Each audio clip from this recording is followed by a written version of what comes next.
Hello everybody! My name is Kiklin, but you may also know me as Dino from PC2, and welcome to Ero for the United States Grand Prix held in Austin.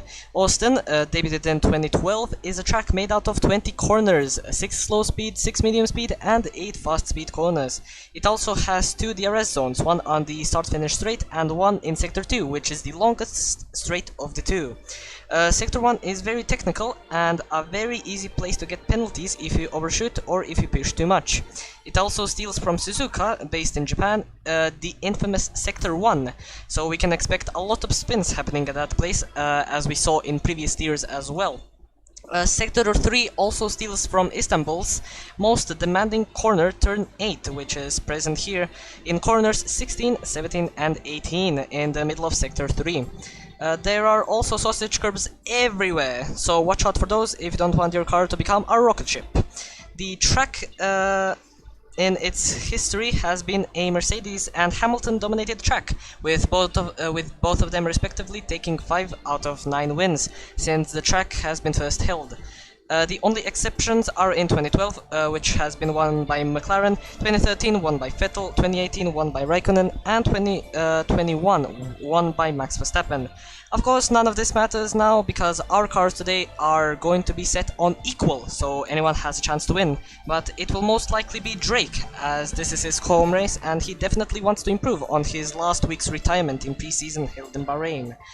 Commentating alongside me is Adam Lapidge. How are you doing today? And are you ready for the first of many races that we are about to experience in what will hopefully be the most intense and exciting season in Ero history? Well, after how yesterday went, no. Hopefully, it's not quite as anti-Mercedes as it was yesterday.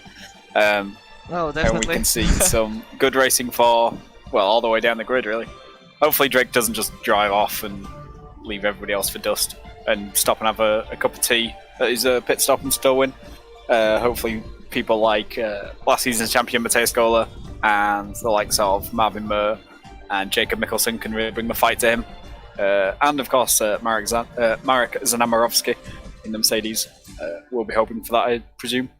But yeah, I think it's a difficult track to get right. I think a lot of these guys are on wheels, so they're not going to have the troubles with the Sector 1 that us pad guys have. And I mean, it might rain.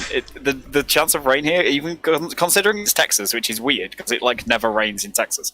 The chance of rain here seems to be relatively high. Like pre-season for last year, we did a race at USA, and that was like extremes for the start of the race. And then we went to winters, and I binned it in the pit lane.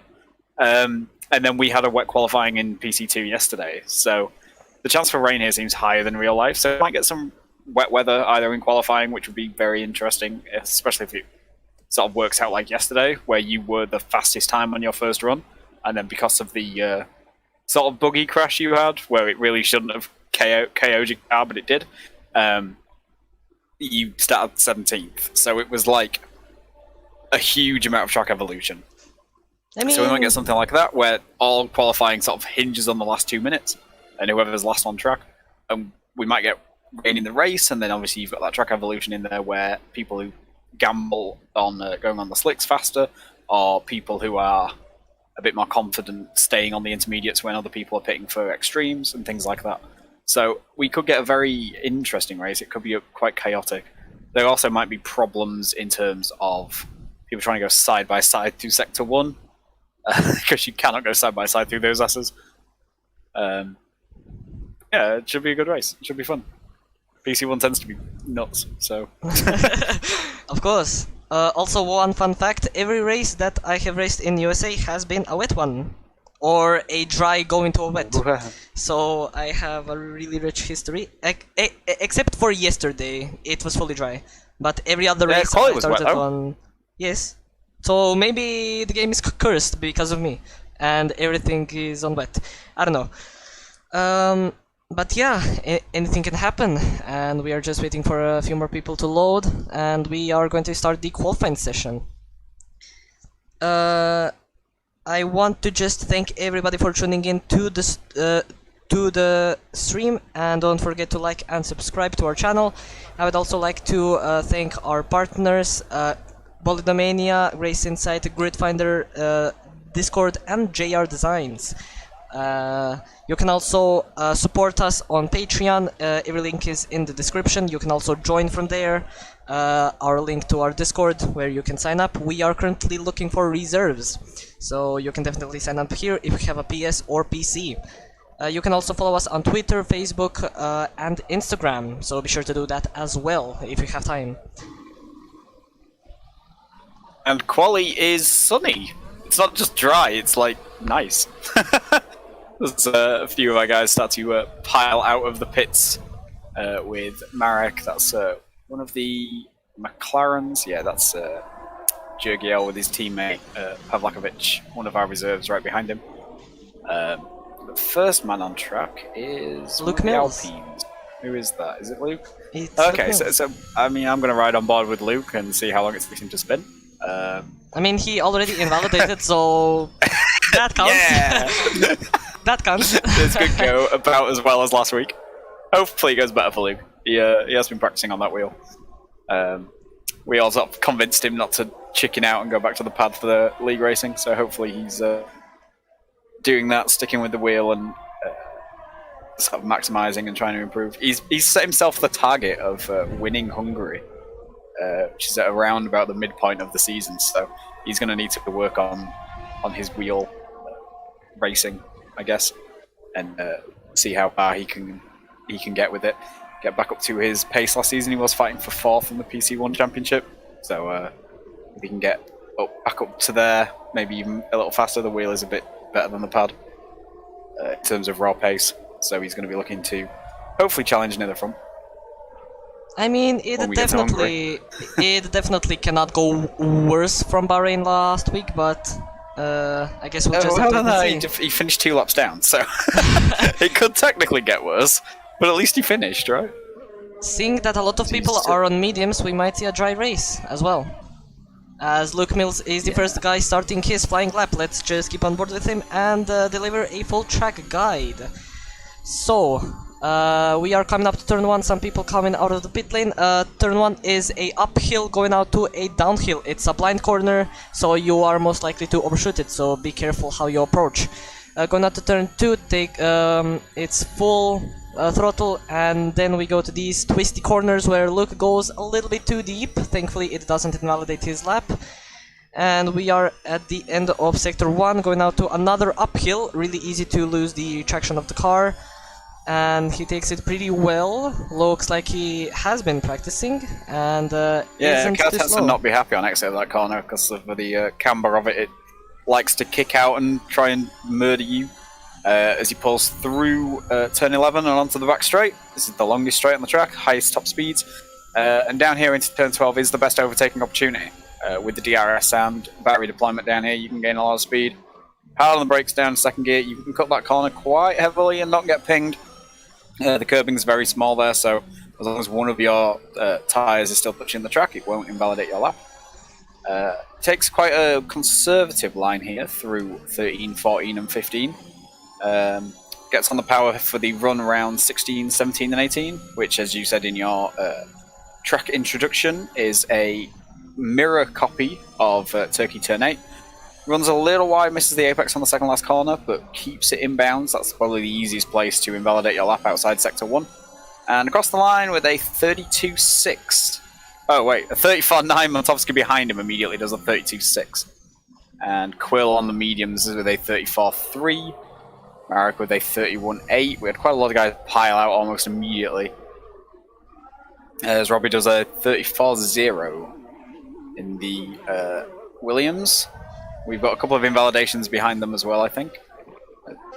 I think one of them is actually Drake Dempsey, as he already did 1 lap on those mediums and already invalidated.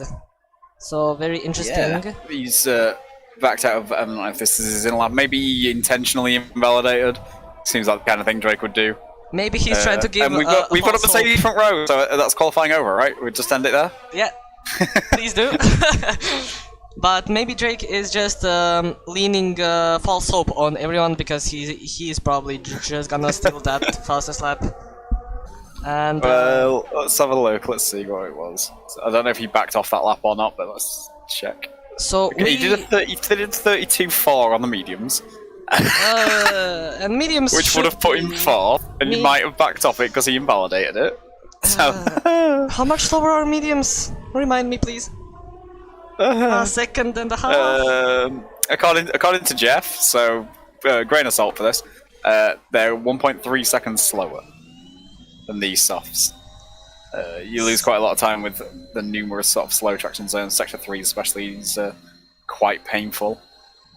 So might we see a 30.5 from Drake? Maybe. I guess we'll have to wait and see. Yeah, I think getting in the 1 minute 30s is definitely to be expected. Whether anybody else can get up there and match it, I'm not sure. They can try, but and I mean, of course, it doesn't matter how much you take a pole by. It's what, 8 meters the difference between first and second. So even if you're a second a lap faster, you still only get that 8 meter head start at the start of the race. But I'm fairly sure as well, with how tyre wear is around here, Drake isn't going to want to go out again on those mediums and do another lap, because that might make the one stop tricky. The mediums are pretty good, but the softs do wear incredibly quickly. So he's possibly going to be sort of stuck into going on softs now. But considering our fastest medium runner right now is Jacob Mickelson in P6 with a 1:33.0, and he does have 2 laps of wear on those tyres. Ooh, as he gets a bit squirrely through turn 2 on his possibly in lap, or he might be going for another one. I think it's in lap there. That P6 isn't really going to hold up, so he's probably going to have to go softs like all the rest of our medium runners, with Jonathan Foss, Marvin Murr, Jaden Elwell, and Quill Pavlakovic all doing medium laps, but not really fighting with these guys at the front. Whoa, Mickelson has another big kick of oversteer out of turn 11. I think he's living up to his podium or wall moniker right now. So we are yet to see quite a few people finishing their laps. We currently see that Par on mediums is doing a lap, and Powers as well on softs.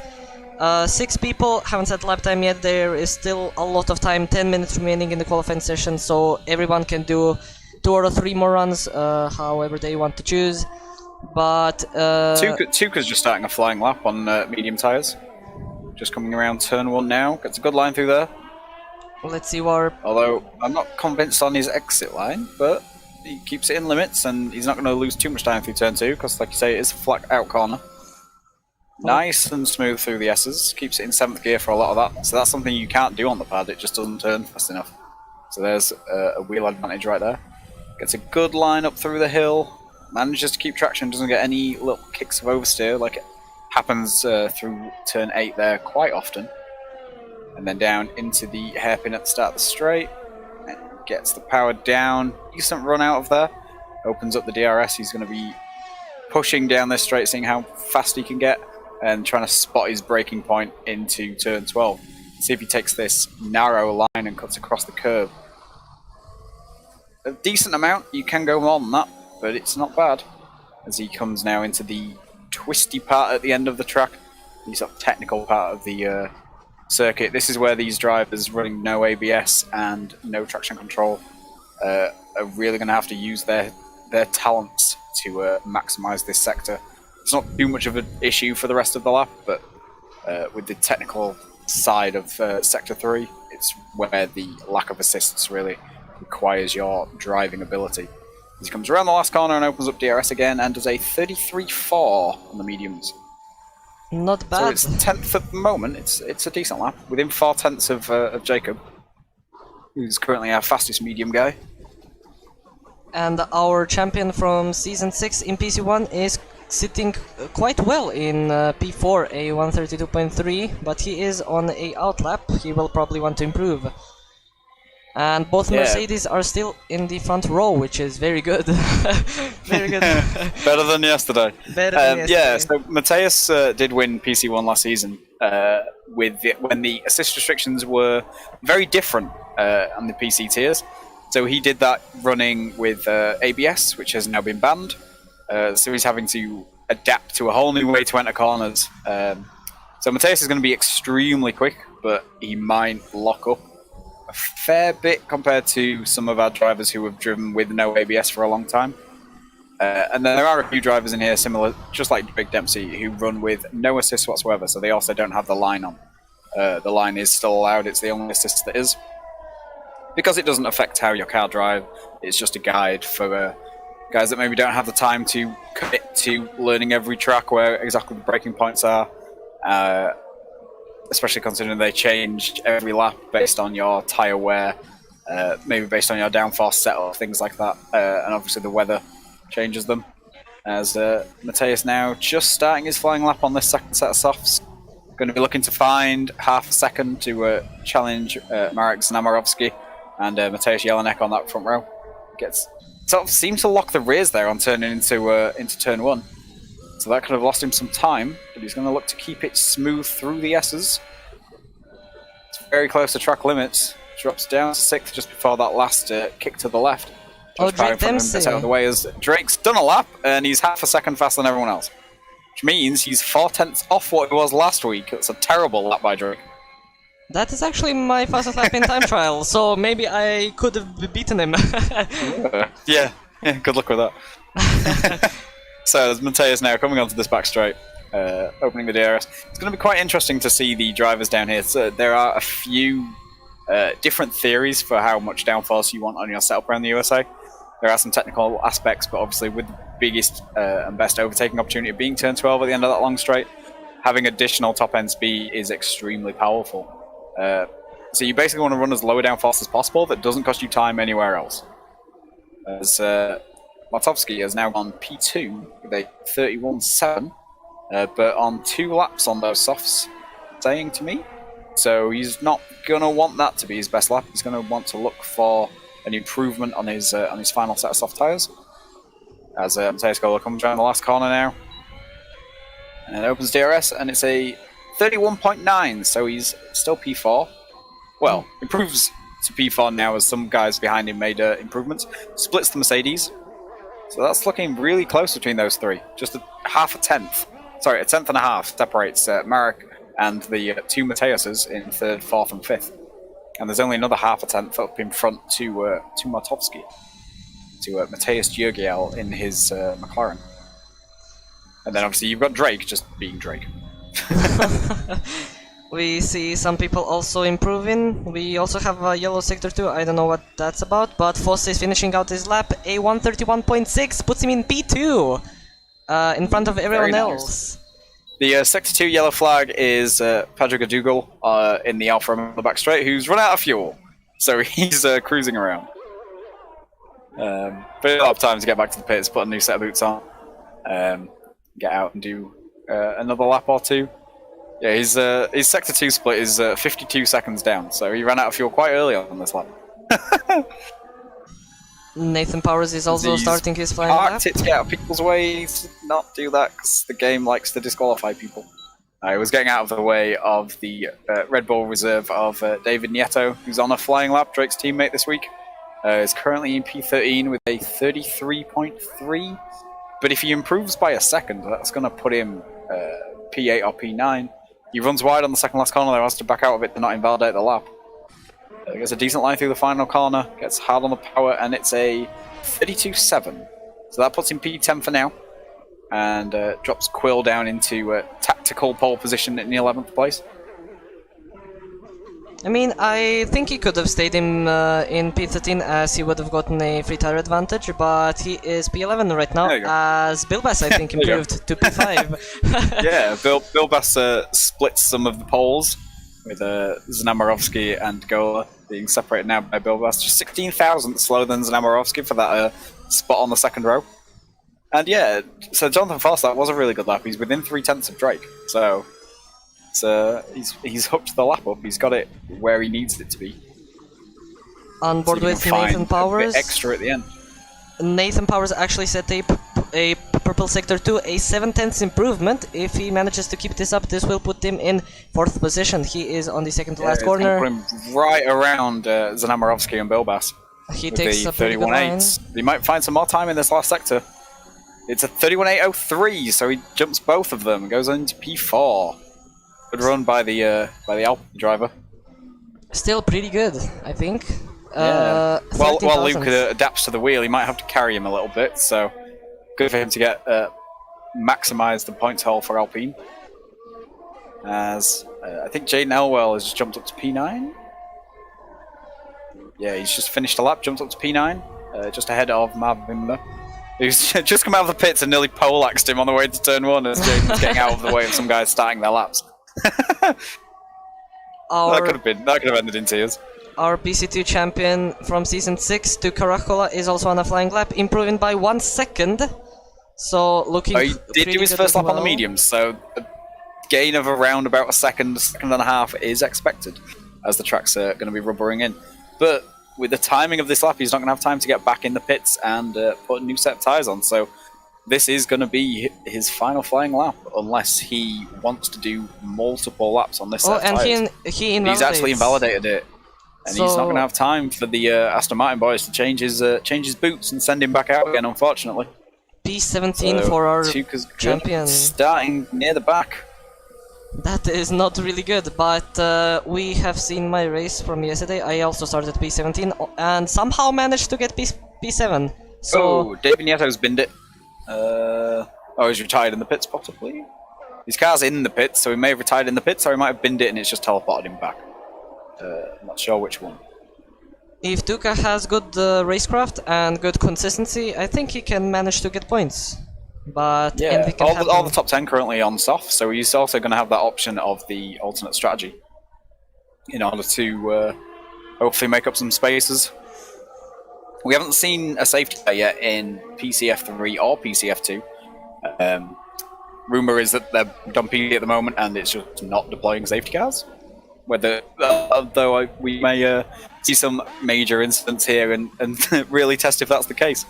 The only really severe incident I think we had that possibly could have caused a safety car yesterday was the pile-up on the grid at the start. And it tends to not deploy safety cars when it's on the grid at the start. So Mateusz Jelonek, the Mercedes driver, improving to P2. His teammate Znamierovski is currently on a flying lap, just started it in Sector 1 at the end. The big snap of oversteer too there, though. The game is lagging a little bit, so I cannot really see what is happening. He's just coming through the tricky turn 8 out of the end of the first sector. On the previous lap, runs his line wide in turn 11, and he's going to get a tow from his teammate down the back straight here. Mercedes boys doing some tactical shenanigans. Jelenek giving Znamierovski a tow, hoping to push him further up that grid. Jelenek, you're going to see peel off to the left here, get out of the way. As Marat comes through the turn 12, takes a very nice inside line, cuts a lot of that curb, and he's a tenth and a half up, which is still going to give him one place, but there could be time to find here in this final sector as well if he's managed to keep his tyres in a bit better condition. As Robbie appears to have retired from the session. I'm not sure if he's binned it or just retired in the pits. Barak makes his way around 16, 17 and 18 and takes a decent line through 19. Got a little bit of understeer on entry, so didn't quite hit the apex like he would have wanted. And around the last corner gets a big kick out from the rear end. And it's a 31-4. It's P2. Jumps his teammates. This is third for Mercedes. As Drake is just coming down the back straight, he was a 10th up in the first sector. As he's just coming now through turn 12, see if he can improve on this lap. And see where it puts him. And right behind him on track is the Ferrari of Jacob Mikkelsen, who is currently in P10, so he'll be hoping for a big improvement as well. 6/10 off pole right now.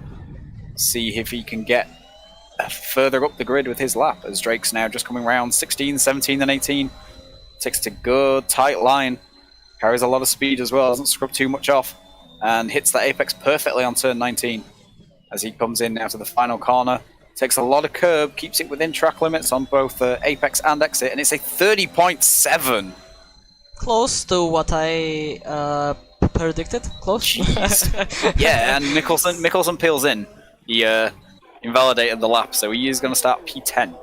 So that is going to set the grid. So we have, as expected, Drake on pole by a gap of 7/10 from the two Mercedes boys, with Znamierovski taking P2 ahead of Jelinek. So are we going to see a an F1 2021 fight at the front. One Red Bull and 2 Mercedes. Maybe. I guess we'll have to wait and As see. Matej Yurgiel takes 4th place in the McLaren, so he's cosplaying as Lando Norris. Our Norwegian Pierre Gasly with Jonathan Foss in the Alpha Tauri is P5, with Marvin Mur P6 for Alfa Romeo. Mateus Gola, last season's champion, takes P7 for Haas, but he's a second behind Drake. But Drake is 7/10 faster than the field, so just 3/10 separating second all the way down to 7th place. Nathan Powers P8 for Alpine, with Ian Bilbas P9 for Alfa Tauri, and Jacob Mikkelsen in P10 for Ferrari. So he's starting P10, so we'll see if he can make his places up to a podium, or if he ends in a wall, as seems to be Mikkelsen's way. And then Elwell, Horak, George Parr, David Nieto, Quil Pavlakovic, Luke Mills with his new wheel starting at P16, and then Kinnable, Tuka Rakola, Frederick Ellis, P19, and Patrick Adugo will round out the grid in P20. And looks like we have a dry race, so we are not going to have any rain on the horizon. Yeah, so almost cloudless skies. It's unlikely it's going to rain at any point during this. Let's see how many people go with the alternate strategy, going from mediums to softs. One stop is possible on this track, of course, but you do have to spare the softs a little bit, as they do wear out a lot, the rears, because you do lose a lot of traction in Sector 1 and Sector 3. So one stop definitely possible, but it might not be beneficial as a 2-stop. But I guess we'll just have to wait and see what everyone wants to do. And yeah, well, when you talk to Jeff, he says the 2-stop is about 0.2 of a second faster over the course of a race. But he also says the mediums only do 16 laps. So he's clearly a moron, doesn't know what he's talking about. And the game there predicts a 2-stop strategy. I like how one of the predicted 2-stops to start on softs is to go soft, soft, hard, which is completely pointless, and the hards are terrible. If you go soft, soft, medium, you're only going to need to do a maximum of about 12 laps on those medium tyres. Even if you don't push the softs, you just take them like 8 laps. You're going to need to do 12 with your quali one starting set, maybe 13, 14 laps. So you're not going to have to do all that much in order to get the mediums to the end. They're just going to cruise it nice and easily. You get about 15% wear every 5 laps. So they're going to be fine at the end. So there's absolutely no point putting the hards on. They are very slow. And they're not a fun tyre to drive. They make... You are literally in a boat in Sector 1 on those hard tyres. a lot of people actually starting on mediums. The only guy that hasn't is Elise in the Ferrari. And Horak Elwell as well, so this might be interesting. We saw from the PC2 race yesterday that we had a lot of retirements and disqualifications, so let's hope that that doesn't happen today. We also didn't have any safety cars. Which was very weird. Only one virtual safety car, with 4 retirements, I think, or 3. 2 VSCs we had. 2 VSCs, okay. So we had 2 VSCs. We had one very, very early, before we both pit. And then we had one around about the midpoint of the race, because she said the game was messing with us, only giving a VSC, not a safety car. Drake's actually pulling away quite a gap to the Mercedes boys behind him. So I wonder if they're doing a bit of a Lewis Hamilton in Jeddah here and just letting the Red Bull run away and get sat on the grid and freeze his tyres out. But Drake backs it off a little bit just before the AI takes over to drive him onto the grid. And you can see great camera angle actually you get out of this last corner that shows you the run up the hill to turn 1. It's a very steep incline, but because of how steep it is, it does mean you can brake later than you ordinarily would be able to for a corner at that speed with the speed you approach at. So we might see some guys try some audacious late braking into turn 1, but that tends to not end well. I guess we'll just have to wait and see, as we are waiting for some of the few final guys just running out to the grid. And we will start really soon, as Elise is on his place. And there we go, we are starting. We have 3, 4 and 5 red lights. And it's a long hold up as always, and we are underway for the United States Grand Prix, and it looks like Drake actually got a really good start, as Namirovsky doesn't really have a line on the inside to push for P1, but we did have 3 wide with both Mercedes boys and Mortovsky, but everything looks like went well. We have no spins in first turn, so everything is going pretty good so far. We have some people going too wide, one Alpine and a Williams in the mid pack, but looks like everyone has went away cleanly. And while I'm saying that, we have a yellow we've flag. got a spinner. It's our championship. Yeah, Matthias Gola. It's Gola, our champion from Season 6. Very unfortunate indeed. Thankfully, I don't see any damage on his car, so he can just try to get close to these guys. We have some people going side by side again. Pavlakovic and the Red Bull of Davidos on this longest straight of the calendar. Pavlakovic is actually getting some slipstream from Patrick in front of him, but Davidas has the inside line, but he slows down and lets Pavlakovic through. And while that was happening, Patrick actually got Horak, the Aston Martin driver, and the other Aston Martin driver is trying to overtake Davidos and is successful in doing so. So we're just coming up to the end of lap 1, and Drake's managed to get away cleanly and keep both the Mercedes guys behind him. He stretches that lead out to about a second. He gained most of that in the third sector as well. Marek was around about 4 tenths behind him coming into turn 12, and Drake now has a lead of 1.2 seconds as they cross the line for lap 2 from Marek Znamarovsky, with Jelinek 4 tenths back. Jurgiel another 4 tenths back in 4th place for McLaren. Marvin Mers managed to make his way up to 5th. He went side by side with Nathan Powers down that back straight and through most of sector 3 in order to take 5th place away from Nathan Powers, the Alpine driver.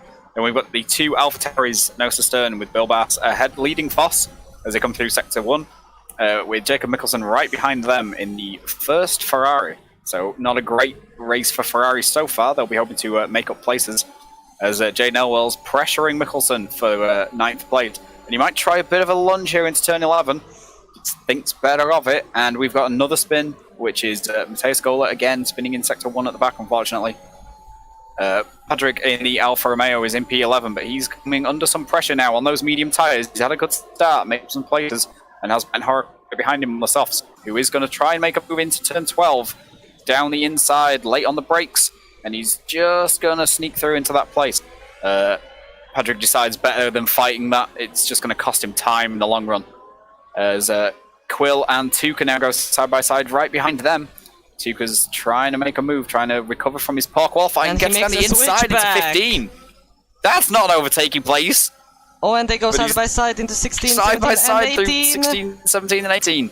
Tuka can hold this. He's going to have the inside line for 19. But Quill just about leaves him space and manages to keep the place, but he did run off track in the process. But I don't think the game's going to ping him for that. I think he was just about ahead before he went off track. We have another spinner. It's Luke Mills. Sarge, you mean to go on? David Nieto down in 15th place in the second Red Bull, right behind Tuka. And then Frederick Ellis, who's got those soft tyres, and they should come up to temperature very, very quickly, but they do start to go off. They become worse than the mediums after around about lap 6 or 7, so he's going to have to make up places quickly if he wants to make this strategy work.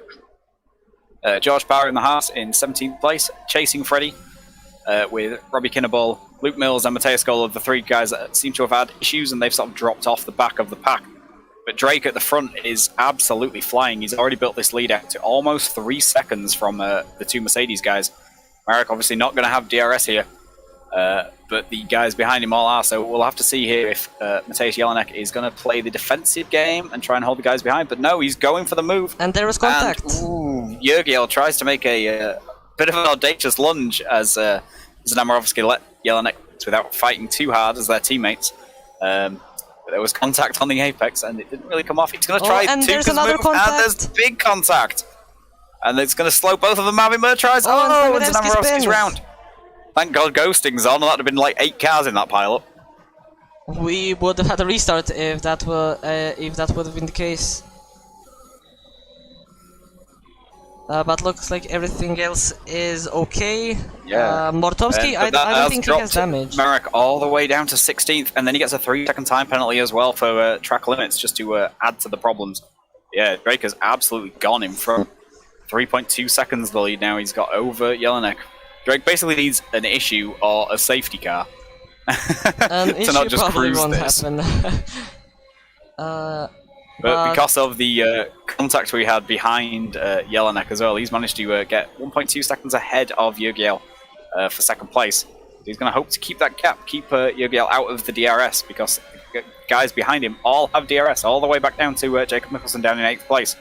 So there's going to be a bit of a train here down into turn 12, but it's going to leave Yor-Gale a bit vulnerable if Marvin can get close to the back of him. But Marvin's dropped off a little bit going around turn 11, and instead Ian Bilbas is going to be coming right up behind him. Just a 3/10 gap, as we've got side-by-side behind them with Jonathan Foss making a move on Nathan Powers as well. Mickelson just hunting around behind them, seeing if he can find a gap. As Mostovski's having to hold off Marvin Murr. Marvin's trying to go around the outside in 13. That's brave. It's going to give him the inside line for 14 and 15 here. And there's a bit more contact. Yor-Gale shoved off the track.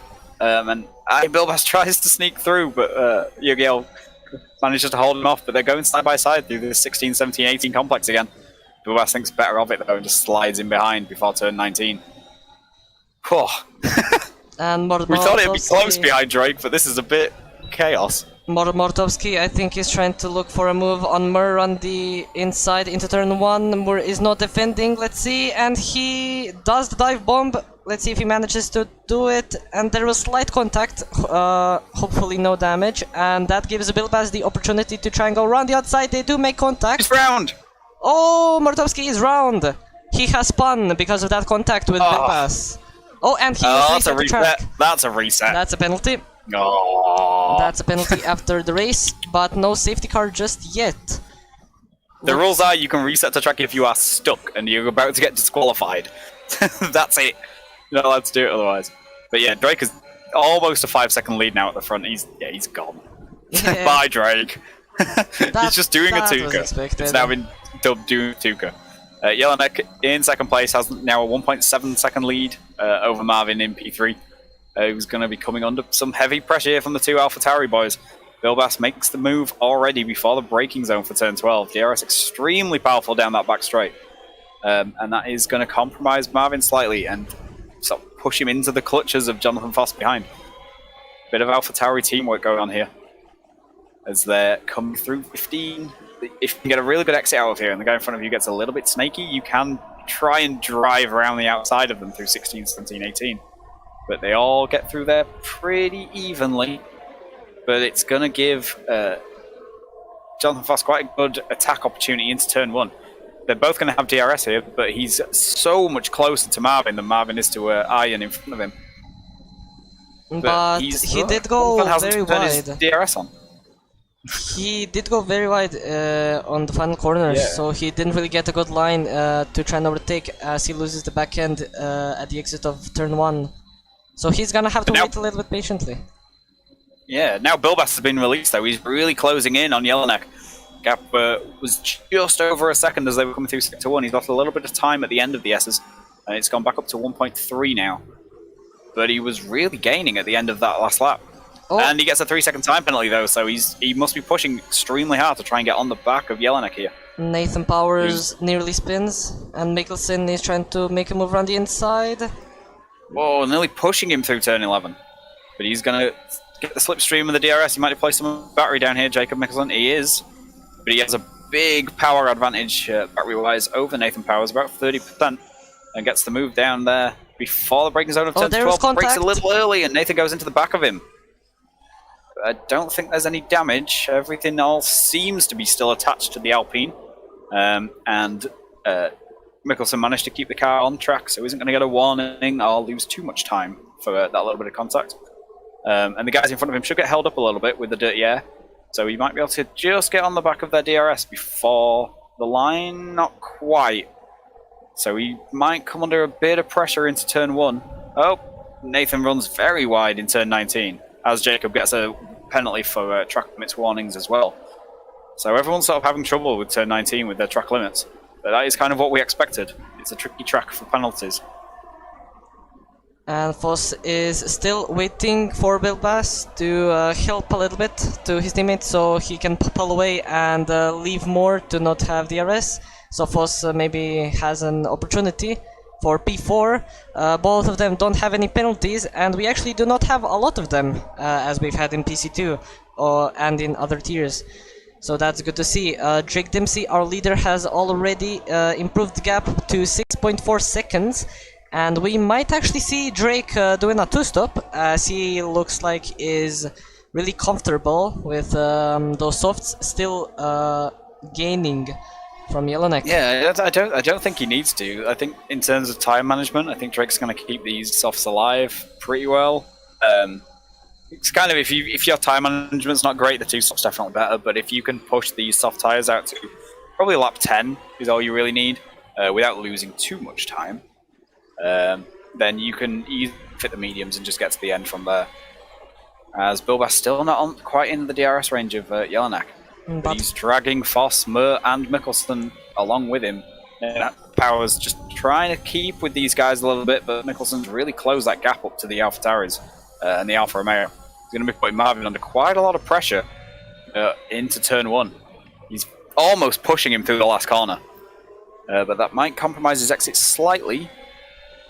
But he's stayed pretty close. He's only 3/10 back, and Marvin doesn't have any battery power to defend with. But Mikkelsen's happy just to sit behind in P6 for now. Try and get a good line through Sector 1, and maybe make a move into turn 12, which, as I said before, is the best overtaking opportunity on the track. That straight is so long, and then a heavy braking zone at the end, as Robbie gets another 3-second time penalty. But he's pressuring Mateus Gola at the back, actually. Mateus not with the DRS, as there's nobody in front of him, so Robbie's going to be hoping to make a move on the Season 6 champion. As he misses his braking point a little into turn 1 and runs very deep. So that's going to unfortunately ruin his line through most of Sector 1. He's going to drop back quite a bit. He's probably got some dirty tyres in there. And unfortunately Luke Mills driving around at the back. But I think his main aim here is just to not spin, just to be consistent with his lap times. And you never know, we might get up there. Mikkelsen trying to go around the inside of Mur, takes the inside makes for the move into 12. and overtakes him for P5. Nice and easy. He's got so much more battery than Marvin. Marvin's just about outside the harvesting phase of being under 10%. Oh, and we have some people going side by side into turn 15. Elwell and Horak. Elwell had the inside line. Well, they both have moments on exit. But that's P8 secured for the Williams driver. He's really hoping to keep a hold of this. But he's going to be a little bit vulnerable because he doesn't have DRS. As we've got Marvin's in the pits. Marvin pits from the soft tyres. So I think this is a two-stop. That's kind of too early to go on the mediums. 20 laps is going to be difficult.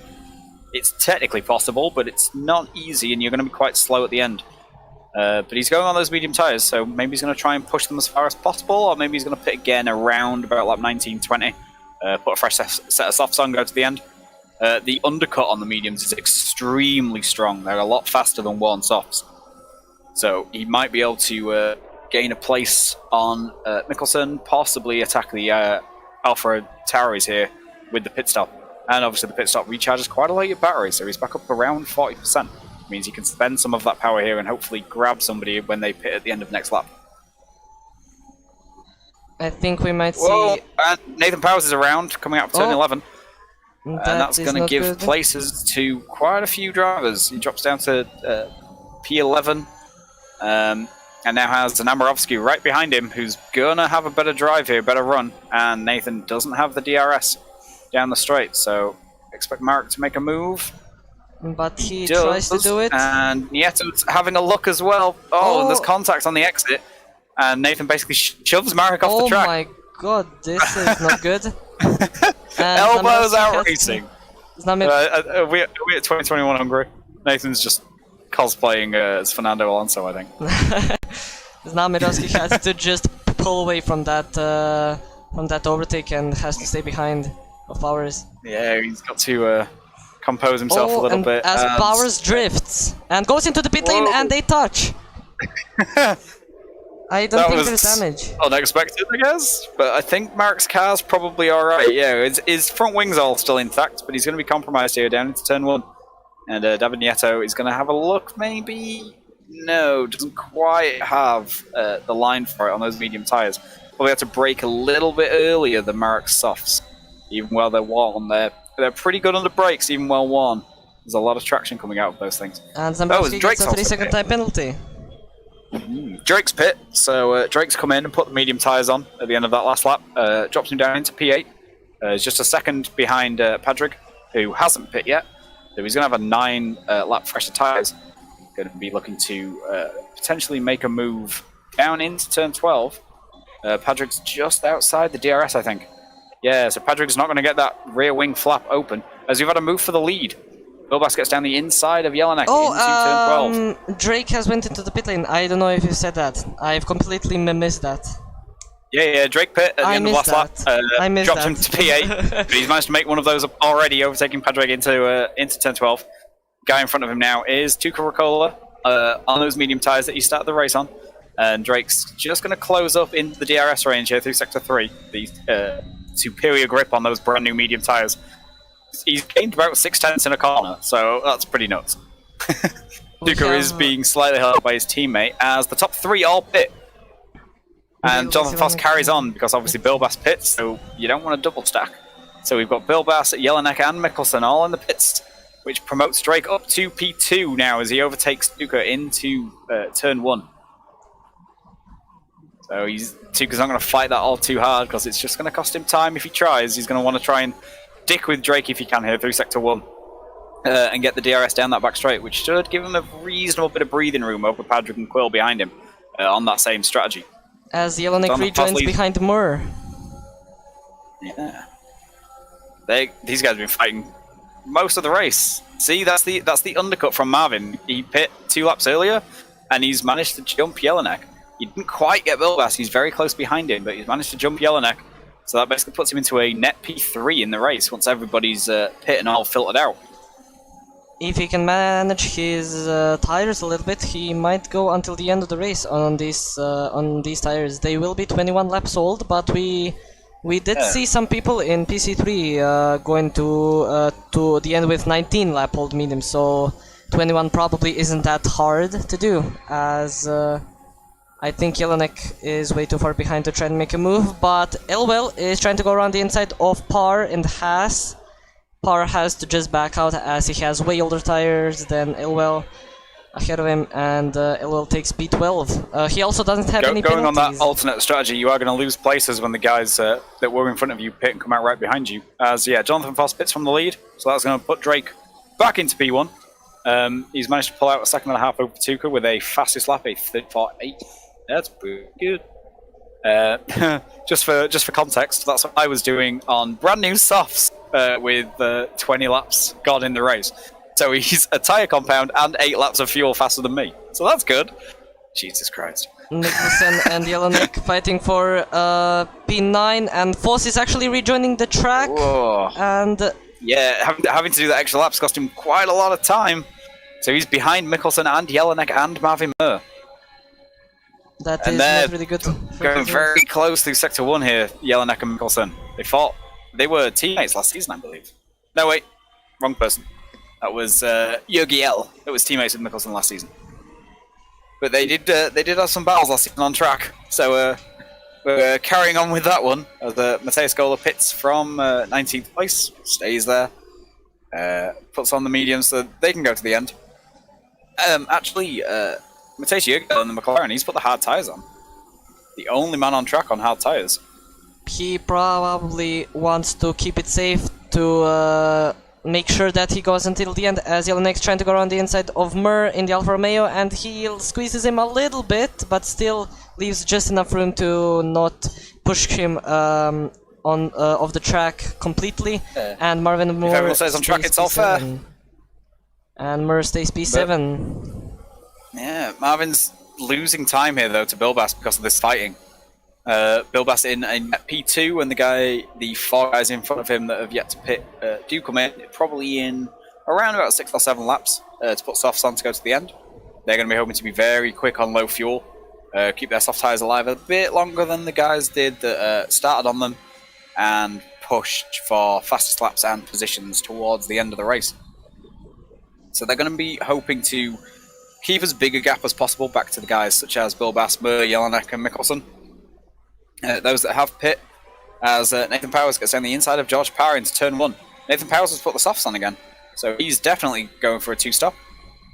He's committing to that, so he needs to make up places and he needs to make up time on these soft tyres to counteract the stop he's going to make. But once he does make that stop, he's going to be on brand new mediums with those around him going to be 8 or 10 lap old tyres, so he's going to have that pace advantage until the end of the race. But he's got to put a pit stop in there, so he needs to make up places. And he's managed to get onto the back of Martin Horak really quickly, and so he will have DRS down this straight. But so will Martin, with Jaden dragging him along in front. As we've got Iron Bilbas now making a move on Devin Nieto, the last of the guys not to pit. So Bilbas starting to make his way through this traffic on these worn tyres now. And he's going to have Quill right in front of him. As just 2 seconds back from Devin Nieto is this big train of 4 cars. With Mickelson, Tace Jelinek and Jonathan Foss all having just stopped and all pushing to make up these places. This is essentially, at the moment, the fight for P3. So these guys are going to be looking for a podium to start the season. Not bad, as we are at the halfway stage of the race. Let's see, we have quite a few penalties. Bilbas, Davidos, Mickelson, Power Spar, all sharing 3-second time penalties. Then we have Horak and Namirovsky, 6-second time penalties, and Lucky Racer, 12-second time penalties.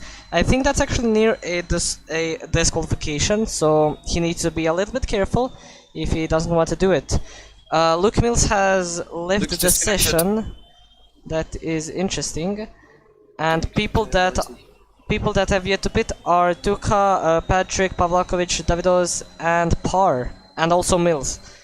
So yeah, I've re-invited Luke. The AI is probably going to pit him here if he doesn't join in quickly enough. There you go. He's back in the session. Nice. That's quick. As Drake's lead is 6 seconds, so he's kind of cruising. Drake's lead over guys that haven't pit is more like 15. I mean, we were expecting back that. Back to Bilbas. Yeah. Quill actually managing to stick quite well with Bilbas after he's been overtaken with those warm mediums that he hasn't pit with yet. And Nathan's managed to make a move on Martin Horak into turn 12. But he's going to try and go around the outside in 13 on Elwell. Oh, that's a great move using the extra grip on those. But there was contact! And Horak had to stop on track. Pile up on the track, and George Parr's going to take advantage of this and make up 2 places. Martin Horak had to completely stop as Nathan was sideways on the track in front of him. Josh Parr just managed to sneak through there and make up 2 places up into P12. Oh, Horak now trying to go around the outside, but there was no way that he was going to be able to make that move. As Powers goes into the pit Nathan lane. pits. Those tyres must either be dead or he has damage, but he'll be pitting here for the mediums, taking these to the end. If he's going softs, he was probably only a couple of laps away from coming in anyway, so it's not really going to change his strategy too. But that promotes a hard run on Motovsky. Mateusz Jurgiel, that promotes him up into P15. And he's definitely going to the end. He's going to be hoping these guys on the mediums in front of him, their tyres start to drop off by the end of the race. Or maybe they have to do some fuel saving. If people are fueled for safety cars, we haven't seen one yet. And as the field is spreading, we're less likely to see one as the race continues. Especially with no weather expected on the horizon. We see a battle with Pavlakovic and Mickelson. The Ferrari and McLaren driver looks like they are continuing their battle from real life. And Mickelson just goes around the inside. Pavlakovic doesn't defend. He had ERS if he wanted to defend, but there was no point. And just behind them... Side by side behind with Mervyn and Fost. And there was contact between Mer and Pavlakovic. That might be damage, but we are unsure. And he's trying to go around the inside. He's diving into turn 15. That seems to be a favoured place of our drivers today, but and I would never consider that an overtaking place. I'm not that brave Mickelson spins stupid. and uses spins and uses reset to track as well. Oh. Is that the second time today from him? Not from him. It was a McLaren that did it earlier. But yeah, you can't reset. Pack it in. There should be an open shot 5-second penalty. I know our PC F1 steward Lapidge. I know he is in the chat, so he is watching. He's having a good time. He actually put it on the first one and went, nice reset, which to my mind means that's a penalty. It is Ravi who makes these decisions, so he's going to be slapping some 5 seconds on these guys for their resets. That were not to avoid a disqualification, in which case you are allowed, provided you do it in a way that's not going to murder anybody else when a ghosted car just randomly appears in front of them, like a haunted racetrack. Mark, it's another 3-second time penalty, so we're having a bad week for Mercedes again. Unless you're specifically in PC F3, in which case you had a really good race. But both F2 and F1's not going great either. Jelinek lost a lot of places sort of within the pit stop phase. He was running in P2. He's now sort of net P5. So he has lost 3 places in the pit stop phase, unfortunately. He's going to be looking to make a move on Quill as quickly as possible with his worn medium tyres he's been on since the start of the race. Doesn't want to get held up. He almost runs into the back of him going into 15. He's probably going to have to sit behind here for 16, 17, and 18. Which is going to cost him a lot of time. Cole's going to have to take it easy around here. Those tyres are going to start to be feeling pretty awful. And he stays out, so it's going to be... As Tuka pits. Tuka's in. Tuka pits from second place. He's going to put the softs on. He'll take those to the end pretty easily. And that should give him a decent little undercut on Patrick. So he should be able to build a decent gap to the guys who are on the same strategy as him. See where he comes out, it's going to be around about his teammate. As Jelinek has just overtaken line, but I don't think Martin's going to want to fight that. Tuka's going to be a lot faster on these brand new tyres. It's safer for Martin just to sit behind, hopefully get DRS down into turn 12, build a little bit of a gap to Barrack behind him. Oh, we have a spin from Patrick. Oh, that's definitely going to give Tuka the advantage. Those tyres starting to hit that cliff. They're going to be very hot and very worn, so it's going to be difficult for Patrick for the next few corners. As he's lost a bunch of places, Mikkelsen just dives down the inside before turn 11. But I think he probably timed that right, and he's still going to get DRS. Yeah, still going to get the DRS here. So he's not going to lose touch with this group at the front.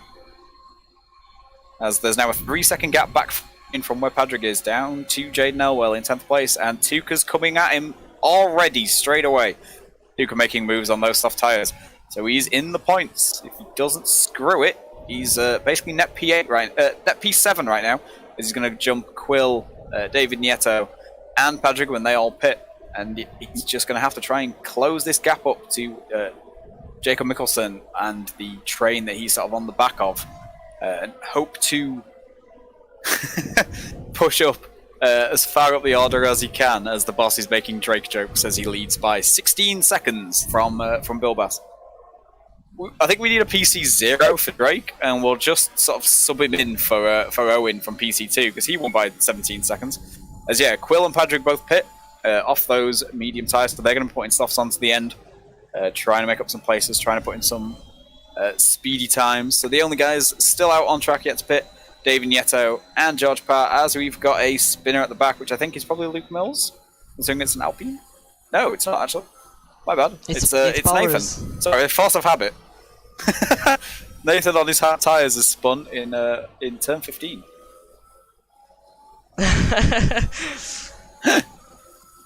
So, Tuka is actually in the DRS. He might get the advantage in the corner as Davidos goes a little bit too deep, but still gets a really good exit. Some people behind are actually also battling, or actually that's Nathan Powers in the pit lane already. That is his third stop. Must have over here. He's put wets on. He's decided the Alpine is officially a boat, so he's putting wets on.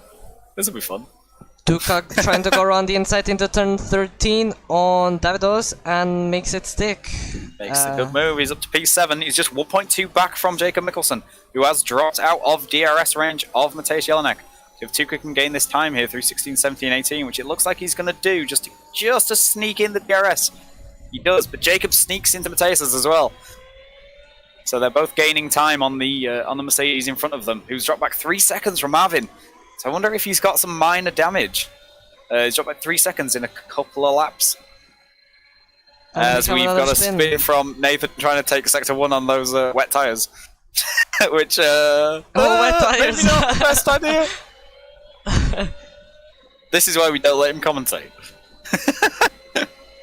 We have another guy in the pit lane, it's Davidos in the other Red Bull. Yeah, David Nieto pits for those tyres, so he's going to be looking to make places. He's just going to come out just behind Patrick and Quill. So he's sort of last out of the guys that were on that alternate strategy. But he's going to have 1 lap fresher tyres, so he might be able to bridge this little gap he's got of a couple of seconds before the end of the race. As he's still waiting for just George to pit now. In the Haas, currently in 12th place. So that's going to promote all of Quill, Padraig, and David up a place, and they're going to be setting off after Matej Jurgiel on those hard tyres, which he's going to get to the end pretty comfortably. And but he's not going to do it quickly, as Tuka and Jelinek now going wheel to wheel through turn 13. Tuka gets the place, Jelinek has to back off, and that's going to open him up to possible attack from the Ferrari of Mikkelsen behind. And he has made that double overtake stick, as we see Nathan Powers here on wets. Oh, and Adam Lapidge has left the session. Hello? Can you hear me? Okay, that's interesting. So let's keep on board with Mikkelsen. He has a lot more ERS than Jelinek, so we might see an overtake happening into turn 1 as the lobby is lagging a little bit. And Mikkelsen is just staying behind and seeking opportunity elsewhere, as Tuka is in P5, improving by 12 positions, starting P17 in today's race. Very good race from him, and he might actually get a podium if his pace manages to stick away for the entire race, and that would be a good recovery. And if he also doesn't get a penalty, as that was going pretty wide. We have a spin in the back, it's Elwell in the Williams. Let's hope that he recovers pretty quickly, as he has just dropped out of the points. But he doesn't have a penalty, so these guys in front of him that are battling currently for P7, as Mikkelsen is going around the inside of Jelinek in the Mercedes, and that was a pretty easy overtake indeed. The Mercedes boy is not looking very good in today's race, starting P2 and P3, and now P7 and P9, so the Mercedes curse on PC continues. Hello, Adam. Hello. Looks like... God damn it! Looks like you haven't fixed those issues yet. Yeah. Have you tried calling your company? Yeah, just scream at him down the phone. Yes, scream! It's a plan. It's L plan. Comes to the Alpine guys, currently 19th and 20th.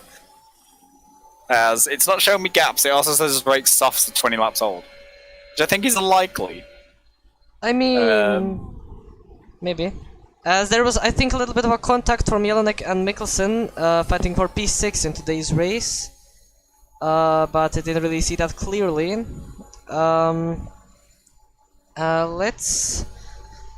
Let's keep on board with these two, as I think Jelinek will have the arrest for the main straight, as Mikkelsen is taking very interesting lines as he gets a beautiful exit and is nearly 1 second away, but Jelinek manages to steal that position. But Jelenek's not going to be close enough to attack, but he's going to have the DRS, which is going to let him close up.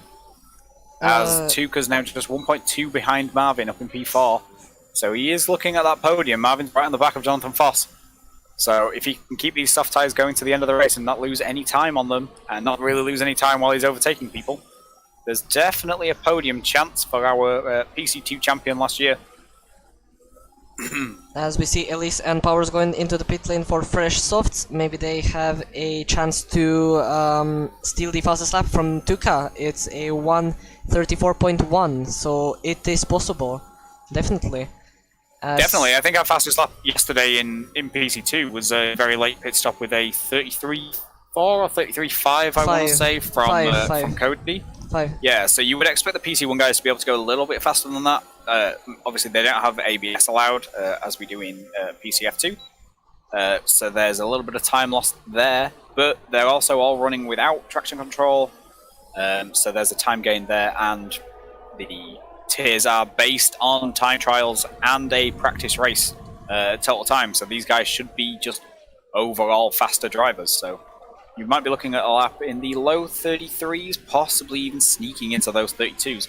We have a yellow flag. As we've got contact in turn 1, and Padraig manages to sneak past Jaden for P12 on those brand new soft on those, well, fairly new now soft tyres. And we're going to possibly have a McLaren fight near the end of the race for the final points paying position, as Quill is now attacking towards Motovsky. He's got a 3.4 second gap to gain. And yeah, we've got spins at the back. I think it's Robbie who's spun through 16, 17 and 18. While that is happening, Tuha went around the outside of Mur. and has overtaken him for P4. Yeah, just squeezes him a little bit on the outside of turn 13. It basically says, "This is my corner. You're not getting the power down. I'm on brand new soft tyres."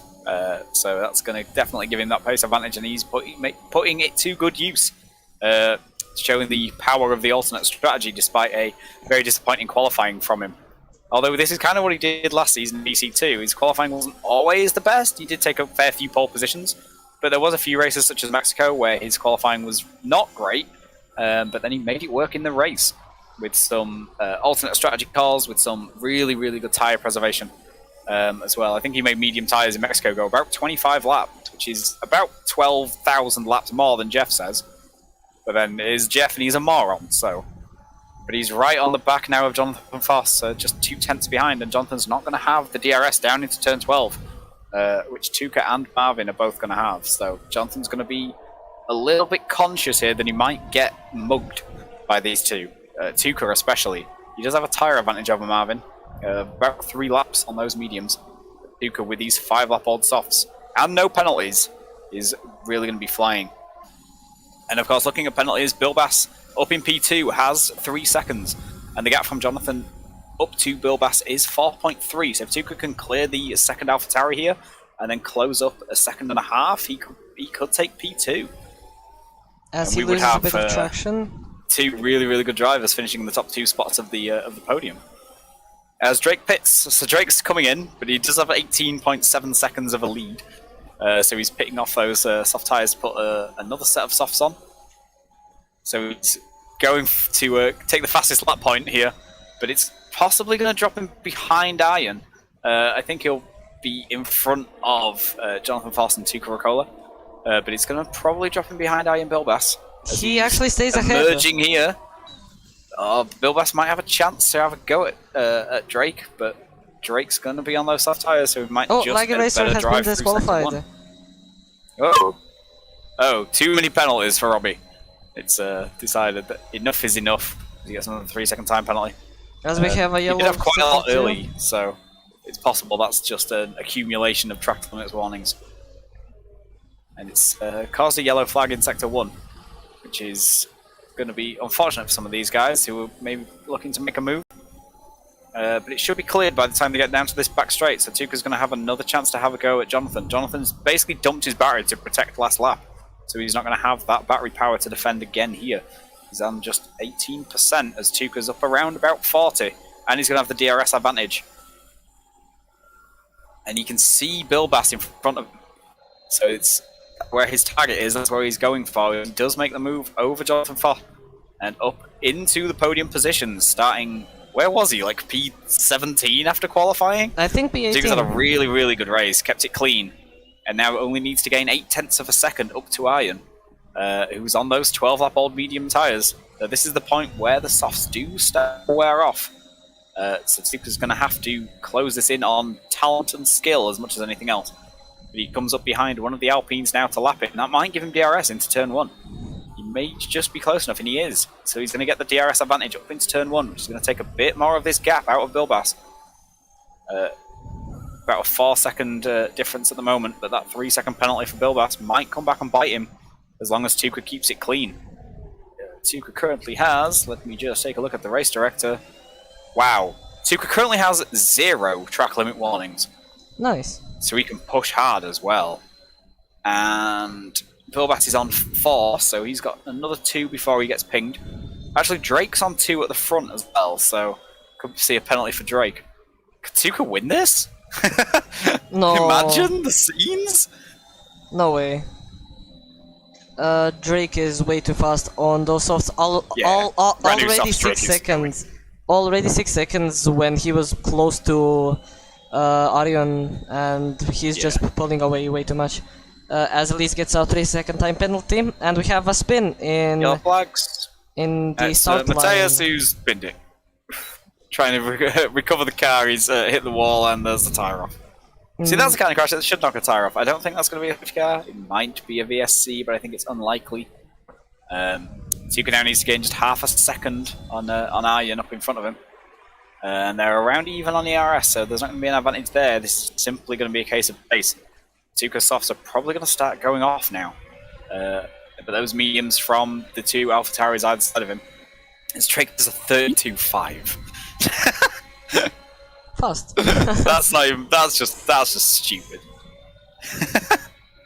Drake with a 32.5. Jesus. Yeah, and he's now 8 seconds ahead of Bilbass, so these guys are losing quite a lot of time to Drake, because Jonathan Foss is going to make a move on Tuka, though, into turn 1. He's going to fight this as long as he can. I think it's a fight he's unlikely to win in the long run, but it's going to give his teammate a cushion of protection. The more he slows up Tuka, the bigger that gap to Iron Bilbass is going to grow. And Tuka probably then won't be able to close that, even with that 3-second penalty. My game crashed.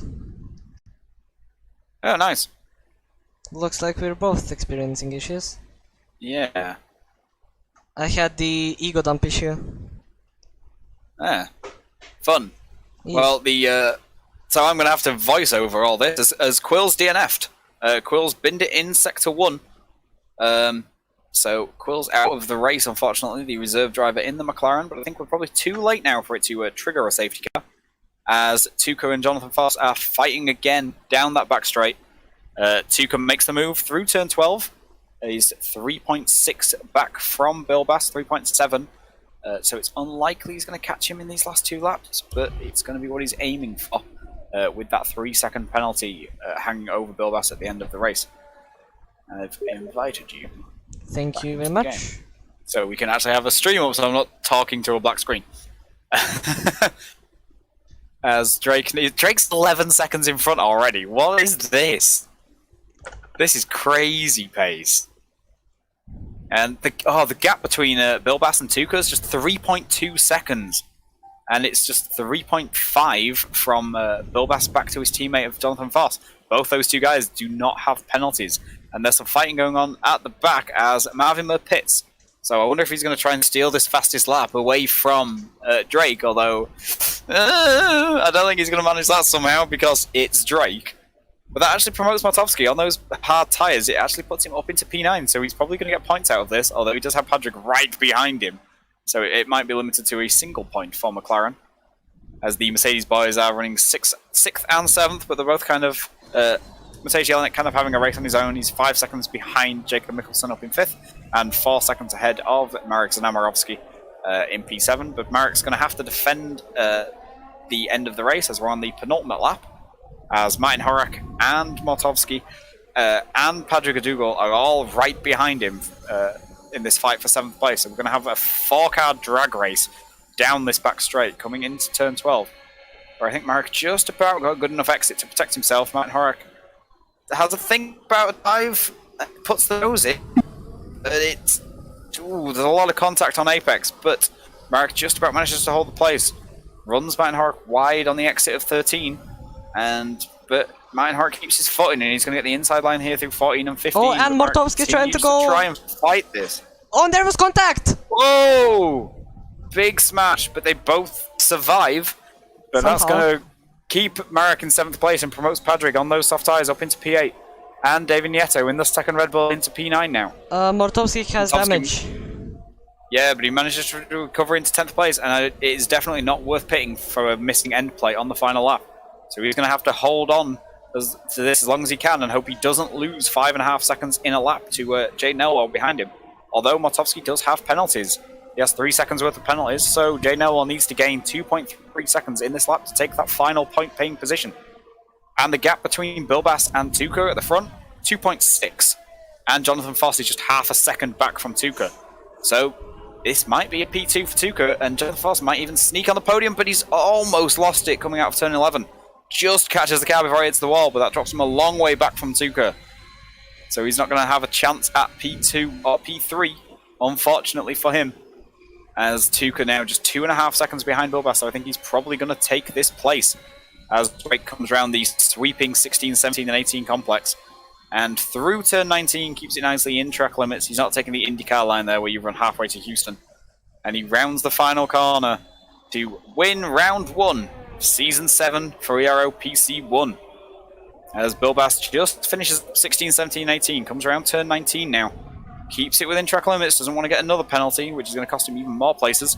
as he rounds this final corner, and he takes P2 on the road, but Tuka's managed to close that gap up to just 2.4 seconds, and he's going to steal P2 on penalties by 4/10. Jonathan Foss finishes P4, Mikkelsen P5, Mateusz Jelinek coming over the line now, no penalties, he's going to be in P6, with one of the Alpines, which is Luke Mills, right behind him, but a lap down. Patrick manages to take P7, he managed to get Marek on that last lap. And Marek also loses a place to Davigneto behind with the penalties, so that's going to be a 1st and an 8th place for Red Bull. Pretty good constructors' points. And Jaden did manage to catch Matovsky under penalties with that damage that he had on his front wing. And Jaden manages to take the final points-paying position for Williams. Mateusz Jurgiel Matovsky manages to finish P11. With those hard tyres, they're just not quick. Marvin Murr, P12 for Alfa Romeo. George Parr, 13th for Haas.